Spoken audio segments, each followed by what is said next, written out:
This channel does not promote any violent, harmful, or illegal activities. All content provided by this channel is meant for an educational purpose only. প্রধানমন্ত্রী সভায় যোগ দিতে যাওয়ার পথে আক্রান্ত হলেন বিজেপি কর্মীরা। ঘটনাটি ঘটেছে শীতলকুচি ব্লকের ভায়োইর থানা গ্রাম পঞ্চায়েতের কদমতলা এলাকায়। অভিযোগ, তৃণমূল কংগ্রেসের কর্মী সমর্থকরা তাদের উপর হামলা চালায়। জানা গেছে, এদিন টোটোতে চড়ে বাড়ি থেকে শিবপুর চৌপথির দিকে যাচ্ছিলেন কয়েকজন বিজেপি কর্মী।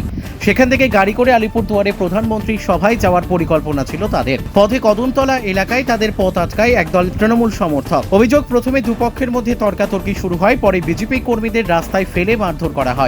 আক্রান্ত বিজেপি কর্মীদের অভিযোগ, আমরা শান্তিপূর্ণভাবে মোদিজির সভায় যাচ্ছিলাম, হঠাৎ করে তৃণমূলের লোকজন আমাদের রাস্তায় আটকায়, তারপর গালিগালাজ করে ও আমাদের মারধর করে। তবে সমস্ত অভিযোগ অস্বীকার করেছে তৃণমূল কংগ্রেস।